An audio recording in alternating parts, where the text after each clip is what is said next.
ஏசாயா தீர்க்கதரிசன புஸ்தகம் 45ஆம் அதிகாரம் 4வது வசனத்திலிருந்து ஒரு சில காரியங்களை உங்களுடைய மத்தியிலே நான் பகிர்ந்து கொள்ள விரும்புகிறேன். வெண்கல கதவுகளை உடைத்து இருப்பு தாழ்பால்களை முறித்து அந்தகாரத்தில் இருக்கிற பொக்கிஷங்களையும் ஒளிப்பிடத்தில் இருக்கிற புதையல்களையும் உனக்கு கொடுப்பேன். நான் என் தாசனாகிய யாக்கோபின் நிமித்தமும் நான் தெரிந்து கொண்ட இஸ்ரவேலின் நிமித்தமும் நான் உன்னை பெயர் சொல்லி அழைத்து நீ என்னை அறியாதிருந்தும் உனக்கு நாமம் தரித்தேன். அல்லேலூயா. ஆண்டவருடைய பரிசுத்த நாமத்திற்கு மகிமை உண்டாவதாக. கோரேஸ் என்கிற ஒரு பிரஜாதி ராஜாவுக்கு ஆண்டவர் கொடுத்த மேன்மையான வாக்குத்தத்தம் இது. இன்றைக்கு நம்முடைய வீடுகளில் இந்த வசனத்தை நாம் எழுதி மாட்டி வைத்திருப்போம், அப்படித்தானே? இல்லாவிட்டால் அதை வாங்கி நாம் வைத்திருப்போம்.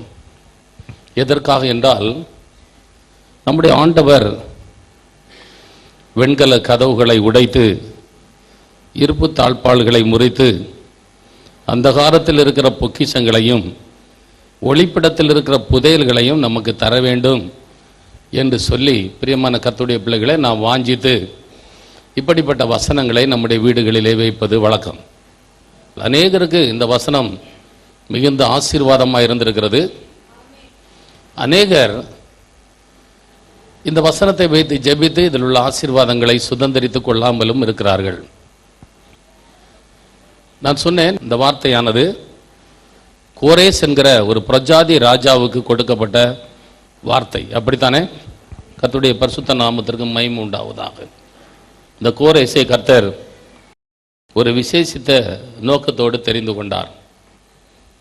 இவன் ஒரு பிரஜாதி ராஜாவா இருந்தாலும் மனிதன் பார்க்கிற விதமாய் ஆண்டவர் இவனை பார்க்காமல், அவனுடைய தாயின் கருவிலே அவன் உருவாவதற்கு முன்னமே அவனுடைய இருதயம் எப்படிப்பட்டது என்று சொல்லி நன்றாக அறிந்திருந்த ஆண்டவர், உலக தோற்றத்திற்கு முன்னமே அடிக்கப்பட்ட நம்முடைய ஆட்டுக்குட்டியானவர் இந்த மனிதனை தாயின் கருவிலே உருவாவதற்கு முன்னமே தெரிந்து கொண்டு இவனுக்கு சில ஆசீர்வாதமான வார்த்தைகளை சொன்னதாக வேதத்திலே நாம் படிக்கிறோம். அல்லேலூயா. 2 நாளாகமம் 36ஆம் அதிகாரம் 22வது வசனத்தையும் 23வது வசனத்தையும் வாசியுங்கள். எரேமியாவின் வாயினாலே கர்த்தர் சொன்ன வார்த்தை நிறைவேறும்படி பெர்சியாவின் ராஜாவாகிய கோரேசின் முதலாம் வருஷத்திலே கர்த்தர் பெர்சியாவின் ராஜாவாகிய கோரேசின் ஆவியை ஏவினதினாலே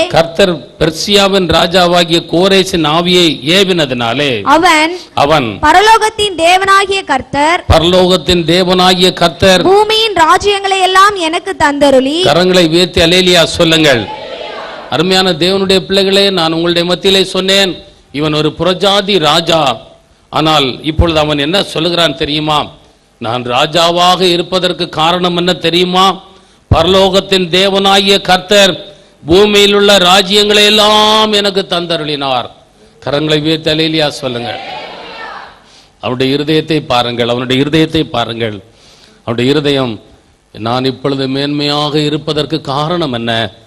பரலோகத்தின் தேவன் என்று சொல்லி ஆண்டவரை மகிமைப்படுத்துகிறான். அல்லேலூயா. அருமையான தேவனுடைய பிள்ளைகளே, நம்முடைய வாழ்க்கையிலும் வெண்கல கதவுகளை உடைத்து இருப்பு தாழ்பால்களை முறித்து அந்தகாரத்தில் இருக்கிற பொக்கிஷங்களையும் ஒளிப்பிடத்தில் இருக்கிற புதையல்களையும் கர்த்தர் நமக்கு தர வேண்டுமானால், பிரியமான கர்த்தருடைய பிள்ளைகளே, நான் நிற்பதும் நிர்மூலமாகாதிருப்பதும் ஆண்டவருடைய சுத்த கிருபை, என்னை மட்டுமாக வைத்திருப்பது, என் ஆண்டவர் தான் என்னை உயர்த்தி வைத்திருக்கிறார் என்று சொல்லி ஒவ்வொரு காரியங்களிலும் ஆண்டவருடைய நாமத்தை நாம் உயர்த்தி கொண்டே இருக்க வேண்டும். அல்லேலூயா. அருமையான தேவனுடைய பிள்ளைகளே, நாம் நன்றி உள்ளவர்களாக இருக்கின்ற பொழுது, தேவன் எவ்வளவா எனக்கு சகாயம் செய்தார் என்பதை நாம் நினைக்கின்ற பொழுது, ஒரு நாளும் அவர் செய்த உபகாரங்களை மறக்கவே முடியாது. அப்படித்தானே?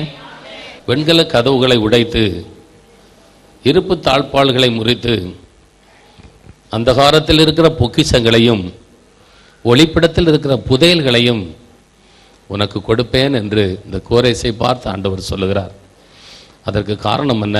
இவன் சொல்லுகிறான், பரலோகத்தின் தேவனாகிய கர்த்தர் பூமியின் ராஜ்யங்களை எல்லாம் எனக்கு தந்தருளினார். ஆமென், அல்லேலூயா. அது மாத்திரமல்ல, எதற்காக எனக்கு தந்தருளினார் தெரியுமா? நான் ஆண்டவருடைய ஆலயத்தை கட்ட வேண்டும் என்பதற்காக எனக்கு தந்தருளினார் என்று சொல்லுகிறான். கரங்களை உயர்த்தி அல்லேலூயா சொல்லுங்கள். அருமையான தேவனுடைய பிள்ளையே, இந்த கோரேசுக்கு ராஜ மேன்மை எதற்காக கிடைத்தது தெரியுமா? அவன் தேவனுடைய ஆலயத்தை அவன் கட்ட வேண்டும். ஆமென். வெண்கல கதவுகளை உடைத்து இருப்பு தாழ்பாள்களை முறித்து அந்தகாரத்தில் இருக்கிற பொக்கிஷங்களையும் ஒளிப்பிடத்தில் இருக்கிற புதையல்களையும் அருமையான தேவனுடைய பிள்ளையே, கர்த்தர் எதற்காக தருகிறார் தெரியுமா? எதற்காக தருகிறார் தெரியுமா? நாம் ஆண்டவருடைய ஆலயத்தை கட்ட வேண்டும். அல்லேலூயா. ஏசாயா தீர்க்கதரிசன புஸ்தகம் 45ஆம் அதிகாரம் 13வது வசனத்தை வாசியுங்கள். நான் நீதியின்படி அவனை எழுப்பினேன், நான் நீதியின்படி அவனை எழுப்பினேன், அவன் வழிகளை எல்லாம் செவ்வைப்படுத்துவேன், அவன் வழிகளை எல்லாம் செவ்வைப்படுத்துவேன், அவன் என் நகரத்தை கட்டி, அவன் என் நகரத்தை கட்டி, சிறைப்பட்டு போன என்னுடையவர்களை, சிறைப்பட்டு போன என்னுடையவர்களை கிரயம் இல்லாமலும் பரிதானம் இல்லாமலும் விடுதலை ஆக்குவான் என்று, கிரயம் இல்லாமலும் பரிதானம் இல்லாமலும் விடுதலையாக்குவான் என்று சேனைகளின் கர்த்தர் சொல்லுகிறார். சேனைகளின் கர்த்தர் சொல்லுகிறார். இந்த கோரேசை குறித்து ஆண்டவருக்கு ஒரு பெரிய நம்பிக்கை இருந்தது. ஆண்டவர் என்ன சொல்லுகிறார்? நான் நீதியின்படி அவனை எழுப்பினேன், அவன் வழிகளை எல்லாம் செவ்வைப்படுத்தினேன், அவன் என் நகரத்தை கட்டி சிறைப்பட்டு போன என்னுடையவர்களை கிரயம் இல்லாமலும் பரிதானம் இல்லாமலும் விடுதலையாக்குவான் என்று சொல்லி என் ஆண்டவர் நம்புகிறார். அப்படித்தானே? அல்லேலூயா. அருமையான தேவனுடைய பிள்ளைகளே, நாமும் ஒரு நாள் அந்தகாரத்தில் கிடந்தோம். நம்மை ஆச்சரியமான ஒளியினிடத்திற்கு கர்த்தர் வரவழைத்தார். எத்தனை பேர் அதை விசுவாசிக்கிறீர்கள்? தெரிந்து கொள்ளப்பட்ட சந்ததியாயும் ராஜரிக ஆசாரிய கூட்டமாயும் கர்த்தர் நம்மை மாற்றினார். அப்படித்தானே? 1 பேதுரு 2ஆம் அதிகாரம்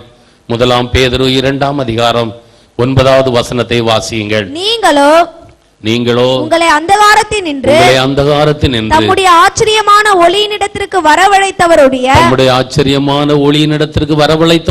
புண்ணியங்களை அறிவிக்கும்படிக்கு தெரிந்து கொள்ளப்பட்ட சந்ததியாயும் ராஜரீகமான ஆசாரிய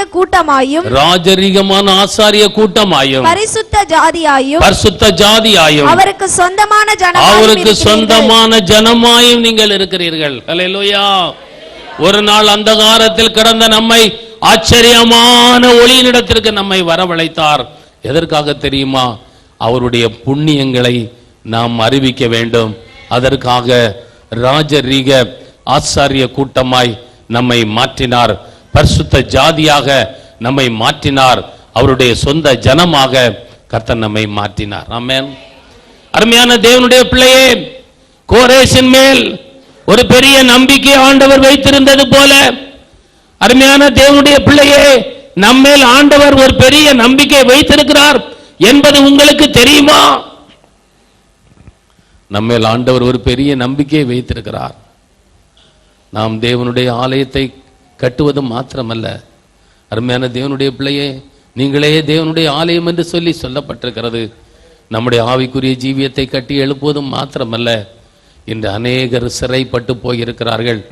பாவத்திலும், அருமையான தேவனுடைய பிள்ளையே, வியாதியிலும், கடன் பிரச்சனையிலும், இன்னும் விபச்சாரங்கள், வேசித்தனங்கள் போன்ற காரியங்களிலும் அநேகர் அடிமைப்பட்டு கிடக்கிறார்கள். அருமையான தேவனுடைய பிள்ளைகளே, நம்முடைய ஆண்டவர் எல்லாருக்காகவும் தன்னுடைய விலையேறப்பெற்ற இரத்தத்தை சிந்தி இருக்கிறார். கரங்களை உயர்த்தி அல்லேலூயா சொல்லுங்கள். அருமையான தேவனுடைய பிள்ளையை, நம்மை ராஜரீக ஆசாரிய கூட்டமாய் கர்த்தர் எதற்காக வைத்திருக்கிறார் தெரியுமா? இப்படிப்பட்ட ஜனங்களை விடுவிக்க வேண்டும். அவருடைய புண்ணியங்களை நாம் அறிவிக்க வேண்டும். கரங்களை உயர்த்தி அல்லேலூயா சொல்லுங்கள். சத்தமா ஒரு அல்லேலூயா சொல்லுங்கள். அருமையான தேவனுடைய பிள்ளை, ஆண்டவரை குறித்து சொல்லுவதற்காக, அவருடைய நாமத்தை பிரஸ்தாபப்படுத்துவதற்காக, அழிந்து கொண்டிருக்கிற ஜனங்களை மீட்பதற்காக கர்த்தர் நம்மை தெரிந்து கொண்டிருக்கிறார். அப்படித்தானே? இந்த அருமையான வேளையில் தேவ சமூகத்தில் வந்திருக்கிற நீங்கள், இந்த கோரேசை ஆண்டவர் நம்பினார், அவன் அதற்கு பாத்திரமாய் நடந்து கொண்டான். அதே போல நானும் என் ஆண்டவர் என் மேல் வைத்திருக்கிற நம்பிக்கையை தகர்த்து விடாதபடி நான் அதற்கு பாத்திரனாய் நடக்கிறேன் என்று சொல்லி நீங்கள் சொல்ல முடியுமா? கொஞ்சம் யோசித்து பாருங்கள், கொஞ்சம் யோசித்து பாருங்கள். நம்முடைய ஆவிக்குரிய ஜீவியத்தை நாம் அர்ப்பணிப்போம். ஏசாயா தீர்க்கதரிசன புஸ்தகம் 45ஆம் அதிகாரம் 13வது வசனத்தை மறுபடியும் வாசியுங்கள். நான் நீதியின்படி அவனை எழுப்பினேன், நான் நீதியின்படி அவனை எழுப்பினேன், அவன் வழிகளை எல்லாம் செவ்வைப்படுத்துவேன், அவன் வழிகளை எல்லாம் செவ்வைப்படுத்துவேன். அவன் என் நகரத்தை கட்டி, அவன் என் நகரத்தை கட்டி, சிறைப்பட்டு போன என்னுடையவர்களை கிரயமில்லாமலும் பரிதானமில்லாமலும் விடுதலையாக்குவான் என்று சேனைகளின் கர்த்தர் சொல்லுகிறார். அருமையான தேவனுடைய பிள்ளையே, இந்த கோரேசின் மேல் ஆண்டவர் ஒரு பெரிய நம்பிக்கையை வைத்திருந்தார். அந்த நம்பிக்கையினால் தான் ஆண்டவர் அவனை பார்த்து சொல்லுகிறார், உனக்காக வெண்கல கதவுகளை நான் என்ன செய்வேன்? உடைப்பேன். ஆமென். இரும்பு தாழ்பாள்களை என்ன செய்வேன்? முறித்து போடுவேன். ஒளிப்பிடத்தில் இருக்கிற பொக்கிஷங்களையும் நான் உனக்கு என்ன செய்வேன்? ஒளிப்பிடத்தில் இருக்கிற புதையல்களையும் அந்தகாரத்தில் இருக்கிற பொக்கிஷங்களை நான் உனக்கு என்ன செய்வேன்? கொடுப்பேன் என்று ஆண்டவர் சொல்லுகிறார். ஆமென். அருமையான தேவனுடைய பிள்ளைகளே, எந்த நோக்கத்தோடு கர்த்தர் நம்மை தெரிந்து கொண்டாரோ அந்த நோக்கத்தை நாம் நிறைவேற்றுகின்ற பொழுது நன்மையும் கிருபையும் உன்னை தொடரும் என்பதை நீ மறந்து போகாதே. ஆமென். அல்லேலூயா. பிரியமான கர்த்தருடைய பிள்ளைகளே, இந்த கோரேசை குறித்து நாம் பார்க்கின்ற பொழுது இவன் ஆண்டவருக்காக செய்த காரியங்கள் மிகவும் ஆச்சரியமாக இருக்கிறது. எஸ்ராவின் புஸ்தகத்திலே நாம் வாசித்து பார்க்கின்ற பொழுது 6ஆம் அதிகாரம் 1வது வசனத்தையும் 2வது வசனத்தையும் 3வது வசனத்தையும் வாசியுங்கள். அப்பொழுது ராஜாவாகிய தரியுயிட்ட கட்டளையின்படியே பாபிலோன் கஜானாவில் உள்ள தஸ்திர அறையை சோதித்தார்கள். மேதிய சீமையில் இருக்கிற அக்மேதா பட்டணத்தின் அரண்மனையிலே ஒரு சுருள் அகப்பட்டது. அதிலே எழுதியிருந்த விபரமாவது ராஜாவாகிய கோரேசின் முதலாம் வருஷத்தில் கோரேஸ் ராஜா எருசலேமில் இருந்த தேவாலயத்தை குறித்து பிறப்பித்த உத்தரவு என்னவென்றால் தேவாலயமானது பலி செலுத்தப்பட்டு வந்த ஸ்தானத்திலே கட்டப்பட கடவது. அதன் அஸ்திபாரங்கள் பலமாய் இருப்பதாக அது 60 முழ உயரமும் 60 முழ அகலமாய் இருக்க வேண்டும். கரங்களை உயர்த்தி அல்லேலூயா சொல்லுங்கள். அருமையான தேவனுடைய பிள்ளையே, எதற்காக ஆண்டவர் வெண்கல கதவுகளை உடைத்து இருப்பு தாழ்பாள்களை முறித்து அந்தகாரத்தில் இருக்கிற பொக்கிஷங்களையும் ஒளிப்பிடத்தில் இருக்கிற புதையல்களையும் கொடுத்தார் தெரியுமா? இந்த கோரேஸ் தன் அரசாண்ட 1வது வருஷத்திலே ஒரு சட்டத்தை நிறைவேற்றுகிறான். அருமையான தேவனுடைய பிள்ளையே, தரியு இந்த மேதிய பெர்சிய ராஜ்யத்தை ஆண்ட நாட்களிலே தேவாலயத்தின் பணிகள் எல்லாம் தடைபட்டு போய்விட்டது. அப்பொழுது ஆசாரியர்கள் எல்லாரும் துக்கித்து இந்த தரிவிடத்திலே வந்து முறையிடுகிறார்கள். தேவனுடைய ஆலயம் தடையில்லாமல் கட்டப்பட வேண்டும் என்று சொல்லி கோரேஸ் ராஜா சொல்லி இருந்தார். ஆனால் நீங்கள் அதை செய்யவில்லையே என்று சொல்லுகின்ற பொழுது அவன் சொல்லுகிறான், பிரியமான கர்த்தருடைய பிள்ளைகளே, இந்த தேசத்தில் இருக்கிற அரண்மனைகளை எல்லாம் நீங்கள் தேடுங்கள், அப்படி ஏதாவது ஒரு உயில் அங்கே இருக்கிறதா என்று சொல்லி பாருங்கள் என்று சொல்லுகிறான். கரங்களை உயர்த்தி அல்லேலூயா சொல்லுங்கள். அருமையான தேவனுடைய பிள்ளைகளே, உங்களுக்கு தெரியும் 127 நாடுகளை கொண்ட அந்த பெரிய சாம்ராஜ்யம், அதிலே எந்த அரண்மனையிலே இந்த சுருள் இருக்கிறது, இந்த சட்டம் நிறைவேற்றப்பட்டு இருக்கிறது என்று சொல்லி தெரியவில்லை. அப்பொழுது அங்கே எல்லாரும் தேடினார்களாம். அப்படித்தானே? அல்லேலூயா. கரங்களை உயர்த்தி அல்லேலூயா சொல்லுங்கள். 3வது வசனத்தை மறுபடியும் வாசியுங்கள். ராஜாவாகிய கோரேசின் முதலாம் வருஷத்திலே கோரேஸ் ராஜா எருசலேமில் இருந்து தேவாலயத்தை குறித்து கோரேஸ் ராஜா எருசலேமில் இருந்த தேவாலயத்தை குறித்து பிறப்பித்த உத்தரவு என்னவென்றால் தேவாலயமானது பலி செலுத்தப்பட்டு வந்த ஸ்தானத்திலே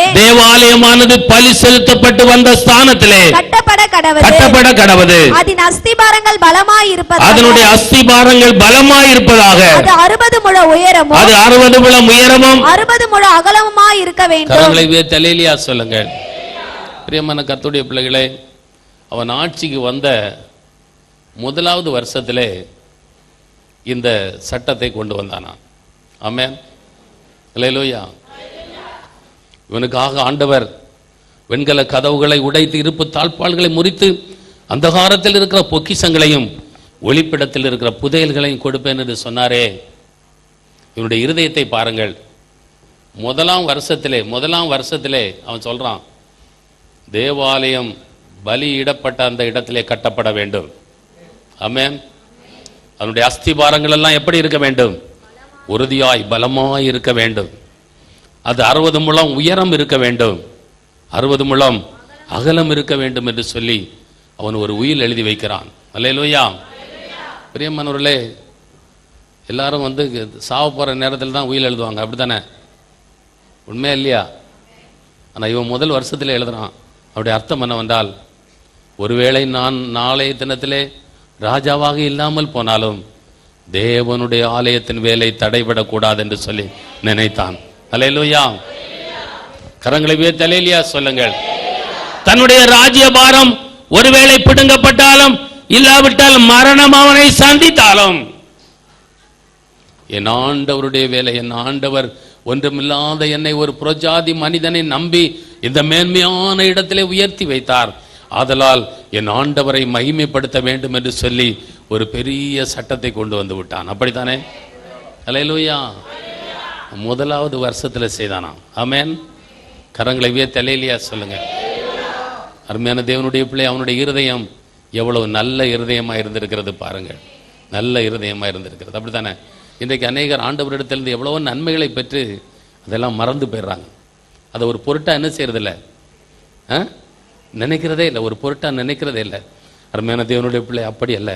என்ன நோக்கத்தோடு கர்த்தர் உன்னை ரட்சித்தார், எதற்காக உலை பாவ சேற்றிலிருந்து உன்னை தூக்கி எடுத்தார், உயர்ந்த கன்மலையின் மேல் நிறுத்தினார், உன்னுடைய அடிகளை உறுதிப்படுத்தினார், அவரை துதிக்கிற புதிய பாடலை உனக்கு கொடுத்தாரே, எதற்காக என்று சொல்லி அருமையான தேவனுடைய பிள்ளையை நீ அறிந்து புரிந்து நீ நடப்பாயானால் உனக்கு வெண்கல கதவுகளை உடைத்து இருப்பு தாழ்பாள்களை முறித்து அந்தகாரத்தில் இருக்கிற பொக்கிஷங்களையும் ஒளிப்பிடத்தில் இருக்கிற புதையல்களையும் கர்த்தர் உனக்கு தருவார்.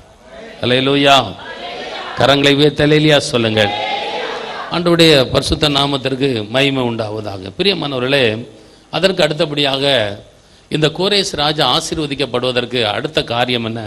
வாசியுங்கள். எஸ்ராவின் புஸ்தகம் 6ஆம் அதிகாரம் 5வது வசனத்தை வாசியுங்கள். அன்றியும் நேபுகாத்நேச்சார் எருசலேமில் இருந்த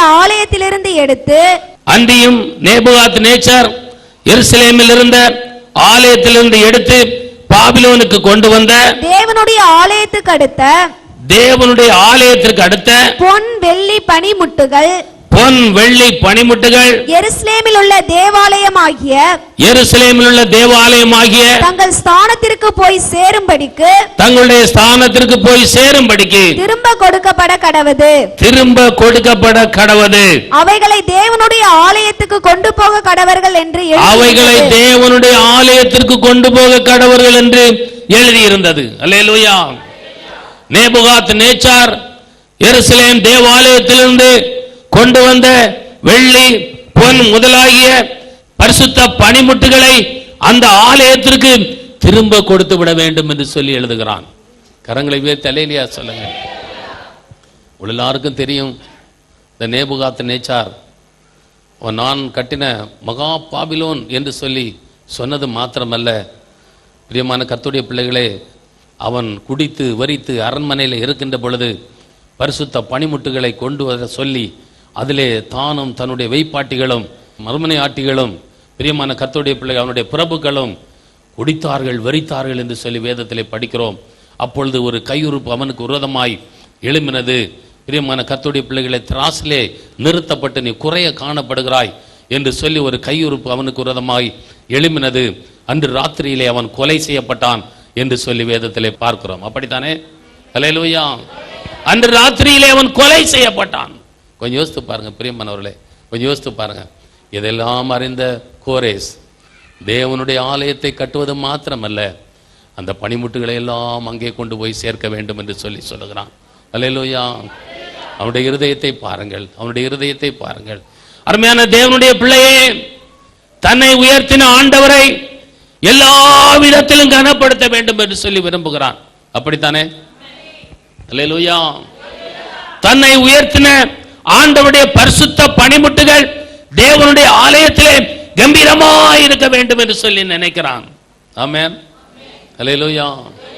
ஆதலால் தான் இப்படிப்பட்ட இருதயம் உடையவனுக்கு ஆண்டவர் சொல்லுகிறார், வெண்கல கதவுகளை உடைத்து இருப்பு தாழ்பாள்களை முறித்து அந்தகாரத்தில் இருக்கிற பொக்கிஷங்களையும் ஒளிப்பிடத்தில் இருக்கிற புதையல்களையும் தருவேன் என்று சொல்லுகிறார். கரங்களை தலையிலியா சொல்லுங்கள். அருமையான தேவனுடைய பிள்ளையே, தேவனுடைய ஆலயத்தை குறித்தும் அவருடைய பரிசுத்த பனிமுட்டுகளை குறித்தும் நீ அக்கறை உள்ள ஒரு தேவனுடைய பிள்ளையாய் நீ இருப்பாயானால் என் ஆண்டவர் வெண்கல கதவுகளை உனக்காக அவர் என்ன செய்வார்? உடைத்து போடுவார். எத்தனை பேர் அதை நம்புகிறீர்கள்? இரும்பு தாழ்பாள்களை அவர் முறித்து போடுவார். அந்தகாரத்தில் இருக்கிற பொக்கிஷங்களை, ஒளிப்பிடத்தில் இருக்கிற புதையல்களை கர்த்தர் உனக்கு தருவார் என்பதில் எந்த சந்தேகம் இல்லை. ஆமென். அருமையான தேவனுடைய பிள்ளையே, தேவனுடைய ஆலயத்தின் காரியங்களிலே நீங்கள் ஜாக்கிரதை உள்ளவர்களாய் இருக்க வேண்டும். ஆமென். தேவனுடைய ஆலயத்தின் பனிமுட்டுகள் ஆசீர்வாதமாய் கம்பீரமாய் இருக்க வேண்டும் என்று சொல்லி அவன் விரும்பினான். ஆதலால் தான் நேபுகாத் நேச்சார் கொண்டு வந்த எல்லா பனிமுட்டுகளையும் அவன் திரும்ப அந்த எருசலேமுக்கு அனுப்ப வேண்டும் என்று சொல்லி சொல்லுகிறான். கரங்களை தலையிலியா சொல்லுங்கள். அது மாத்திரமல்ல, எஸ்ராவின் புஸ்தகம் 6ஆம் அதிகாரம், எஸ்ராவின் புஸ்தகம் 6ஆம் அதிகாரம் 8வது வசனத்தை வாசியுங்கள். தேவனுடைய ஆலயத்தை யூதரின் மூப்பர் கட்டும் விஷயத்தில், யூதர்களுடைய மூப்பர் கட்டும் விஷயத்தில் நீங்கள் அவர்களுக்கு செய்யத்தக்கதாய் நம்மால் உண்டான கட்டளை என்னவென்றால் அந்த மனிதருக்கு தடை உண்டாகாதபடிக்கு, அந்த மனிதருக்கு, தேவனுடைய ஆலயத்தை கட்டுகிற மனிதர்களுக்கு தடை உண்டாகாதபடிக்கு நதிக்கு அப்புறத்தில் வாங்கப்படும் பகுதியாகிய ராஜாவின் திரவியத்திலே அவர்களுக்கு தாமதமில்லாமல் செல்லும் செலவு கொடுக்கப்பட வேண்டும். அல்லேலூயா.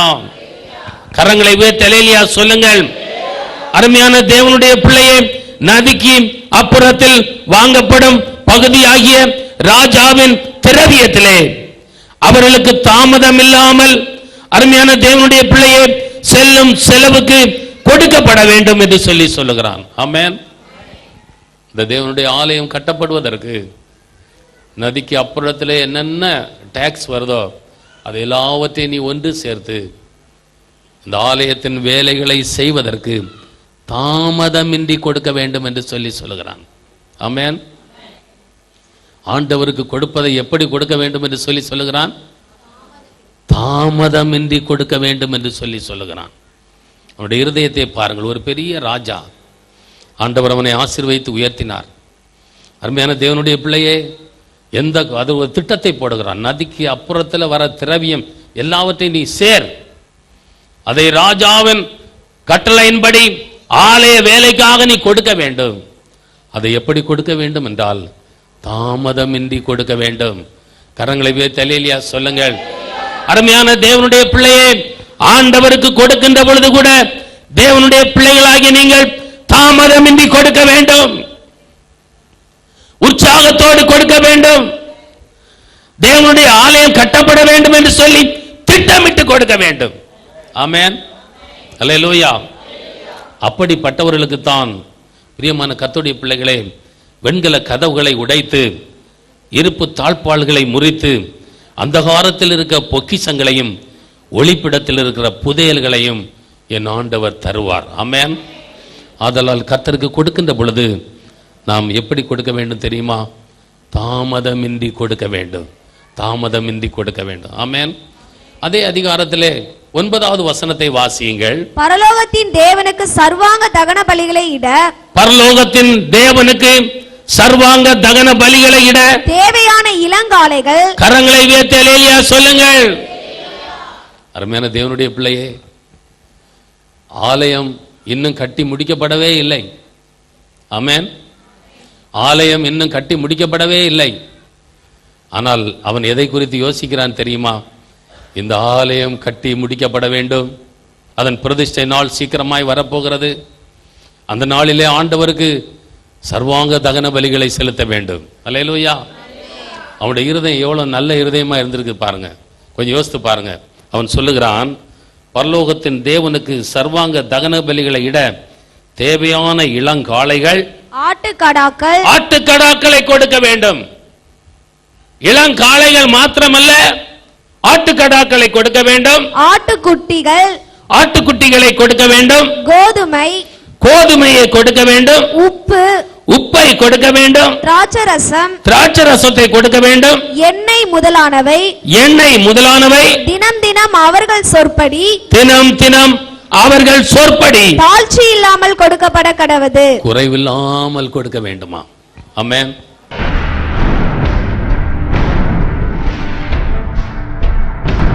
பரிசுத்த பிதாவே, நாங்கள் உம்மை ஸ்தோத்தரிக்கிறோம். எங்களுடைய பிள்ளைகளை உம்முடைய கரத்தில் ஒப்புக் கொடுக்கிறேன் அப்பா. அந்த காலத்தில் கடந்த எங்களை ஆச்சரியமான ஒளிநடத்திற்கு வரவழைத்து உம்முடைய புண்ணியங்களை அறிவிக்கிற ராஜரீக ஆசாரிய கூட்டமாய் நீர் மாற்றியிருக்கிறீர். நாங்கள் உமக்கு நன்றி செலுத்துகிறோம்.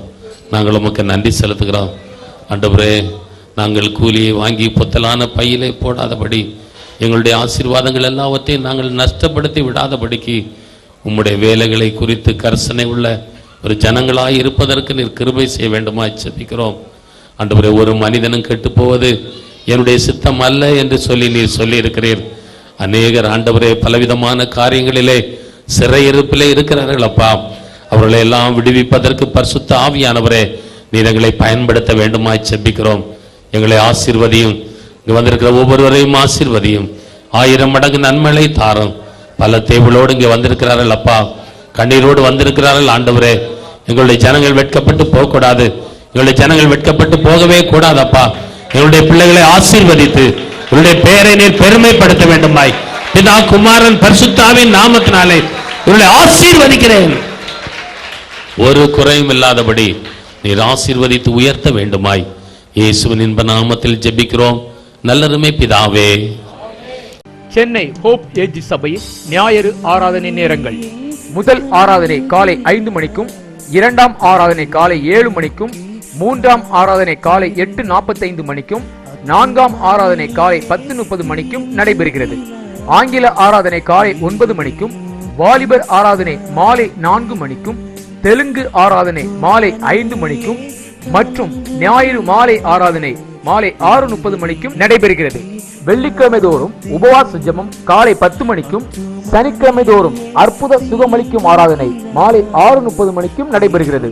இவ்வாராதனைகளில் கலந்து கொண்டு தேவ ஆசீர்வாதம் பெற்று செல்லும்படி உங்களை அன்புடன் அழைக்கிறோம். நீங்கள் எங்களுடன் தொடர்பு கொள்ள வேண்டிய எங்களது முகவரி: நம்பிக்கை ஏஜி சபை, எண் 1, டாக்டர் ராதாகிருஷ்ணன் தெரு, பள்ளிக்கரணை, சென்னை 600100.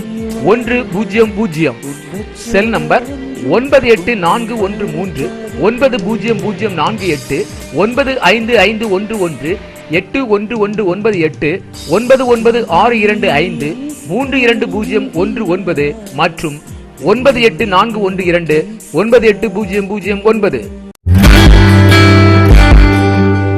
98009. பாஸ்டர் ஜஸ்டின் அவர்கள் பாடிய ஆடியோ CD ஆல்பம் வெளிவந்துள்ளது. இளைய தலைமுறைகளுக்கு நம்பிக்கை ஊட்டும் வித்தியாசமான ஆல்பம். தொடர்புக்கு 9710061062.